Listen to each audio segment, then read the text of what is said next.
Took a swing at a wrecking ball and I prayed for my downfall, and I found a way to reconcile, 'cause in my heart it's not worthwhile. It's a bloody battlefield where some go down, others heal. In the end it's all the same. All you can do is play the game. Oh, do we say goodbye? Refuse to question why. I'm sad to say I'm sorry, so lie. Pretend that you're okay. Swear that you will stay.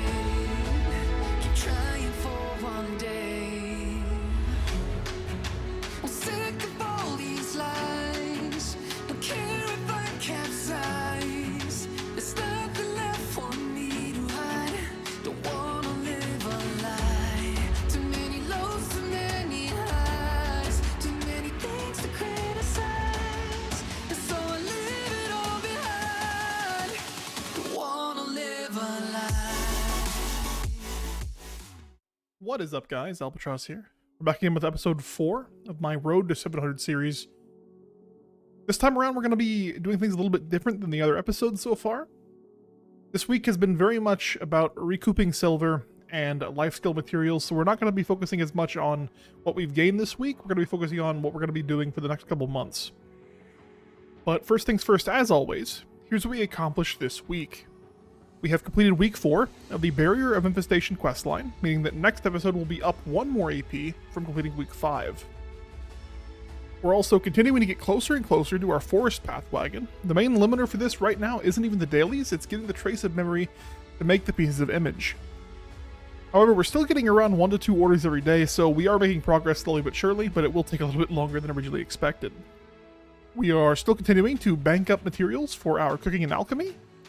This largely is why our marketplace is only at around 8 bill at the moment, because we have so much of our assets converted into mats for the time being.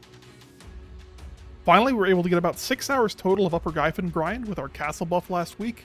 I would have liked to get more, but it's very hard to get 5 people in one place at once. What are you going to do about it?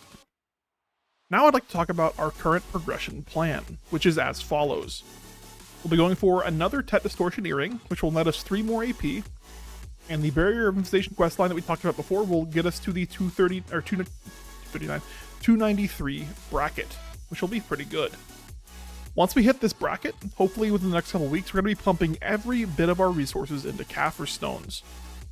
We'll be grinding in places that drop them the most, and we'll be spending all of our silver made to get as many as we can off the market. This will be our primary goal until we reach C10 Libers and C9 Muskins. This way, we're prepared for when the new gloves are attainable in NA, and we can be a lot tankier in the process. With all of these gains, we should be able to grind Lower Gyfin. No problem. So I've been told. Now, after this, we'll be shifting focus a little bit. Instead of continuing to boost our gear score directly, we're going to be doing a little bit of a detour. I want to finally work on getting our life skilling gear to a good place. Bring that up here. Because we can. So right now, this is what our life skilling gear looks like. Yeah, plus 4 cook's clothes, which is good. I'm happy with that right now. Plus 4 alchemist clothes.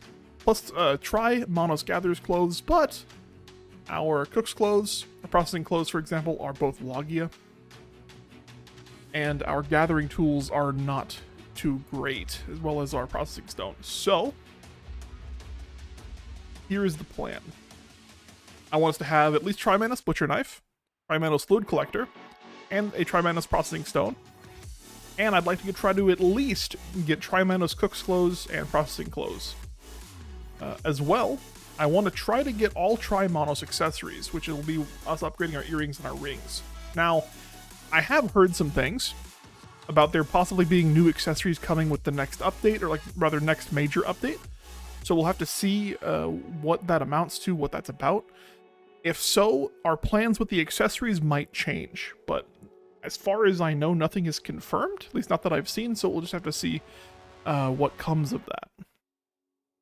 There are also a couple things that I'd like to touch on that I originally brought up last week. First things first, we're still going to be tapping this Tridisto to Tet if we hit our sub goal. If we hit 500 subs on the YouTube channel by the end of this month, I'm going to tap this for Tet on stream. It'll be in a video, and hopefully I'll get lucky, but either way, you will join me for my pain or success. So if you want to contribute to that, feel free to hit the sub button right now if you haven't already. Secondly, last episode I talked about finally reforming my Kudum to Pen. Right now, it's reform level 4. I thought we'd get more stats out of this, I'm not going to lie, but I've actually checked, and we'd be getting 1 accuracy, or about 4 bill and some change, and that's just not worth it to me right now. So this will be still something that we want to do, but it won't be happening in the immediate future. This will probably be what comes after our life skilling gear upgrades, I think. Maybe even a little bit further down the line than that, but we'll have to see. But everyone, that's a little update for this week. I know it's a bit shorter than last time. Thank you so much for watching. I really appreciate it. If you'd like to watch me play BDO and talk to me live, I stream most days at twitch.tv/albatrossop. Remember to like the video if you enjoyed it. As always, if you have any feedback or suggestions for the series, or for my gear progress, feel free to let me know in the comments. I'm always happy to read them and hear what you all have to say. And I will see you all next time.